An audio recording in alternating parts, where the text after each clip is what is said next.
제가 아는 교우분은 얼마 전에 이렇게 얘기를 들어보니까 뭐 한 1년 전쯤에 교통사고가 나서 크게 다치셨더라고요. 그런데 한 달 후에 그 남편께서 또 사고가 났어. 또 다쳤어. 그 다음 또 한 달 지나서 딸이 또 뭐 병이 났어. 뭐 이런 얘기를 저한테 하시는데, 네, 하느님의 섭리입니다. 이렇게 얘기하기가 굉장히 어렵습니다, 저도. 그 얘기를 듣고 뭐 무슨 위로가 되겠어요, 진짜? 아휴, 어떡하냐, 기도라도 해드리겠다. 괜찮으시냐, 뭐 이랬는데, 그러니까 이제 뭐 이런 일들이 우리 삶에 일어나잖아요. 그러니까, 그럼 과연 하느님 선하시지 않는데 왜 나한테 엘리 레마 사박테니가 되는 거죠? 그리고 성경이라는 것은 왜 그렇게 악한 일들을 하느님께 두시는 건가? 성경도 읽어보시면 여러분들 막 폭력적인 사건도 있고 막 전쟁이 일어나고 하나님께서 징벌해라 이런 얘기 많이 나오잖아요.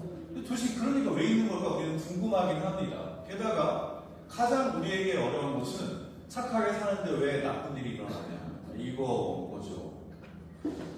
그래서 뭐 이게 신명기 같은 데서 나는 적대자들에게 복수한다 이런 이야기도 있는데 사실 뭐 이런 이야기가 도대체 왜 있는 건지 우리는 참 어렵습니다. 어렵고 다만 이제 이런 것들이 답변이 안 되는 건 아니에요.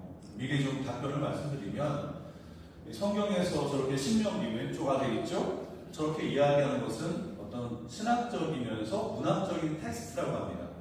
나는 복수를 한다라고 하는 것은 인과응보라던가 하느님 정의 같은 것들을 강조하기 위한 저자의 표현 같은 것들이라고 흔히 얘기를 해요. 그러니까 실제로 저렇게 복수를 하라는 게 아니라는 거죠. 예. 더불어서 저렇게 이거는 욕을 형상화한 이미지인데 뭐 구약 성경의 대표적인 의인이자 고통받는 사람이잖아요. 뭐 가진 것도 많고 유복했던 욥이 어느 날 하루아침에 모든 게 무너져버리는 체험을 하고 거기에서 이제 일어나는 일들을 다루는 게 욥기의 이야기인데 왜 의로운 사람에게 이렇게 하느님은 그런 악한 일이 일어나게 내두시는가?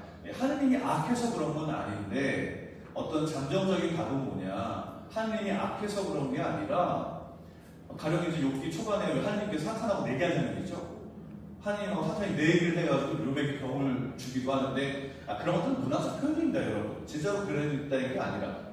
욥기의 어떤 그 핵심은 뭐냐면요. 그거예요. 의로운 사람이나 어떤 사람에게도 똑같이 어려운 일이 있을 수 있다. 그리고 제가 나중에 말씀드리겠지만 그런 어려운 일이라는 것은 보편적인 것이고 그러니까 누구한테나 일어날 수 있다는 거예요. 그리고 그런 일을 통해서 하느님의 더 큰 일이 일어난다. 이게 성경의 이야기인 겁니다. 그러니까 우리가 단순히 하느님은 악하시다. 어떻게 그러실 수가 있냐. 이렇게 얘기하시는 건 아니라는 거죠. 이런 거 좀 살펴보시겠는데요.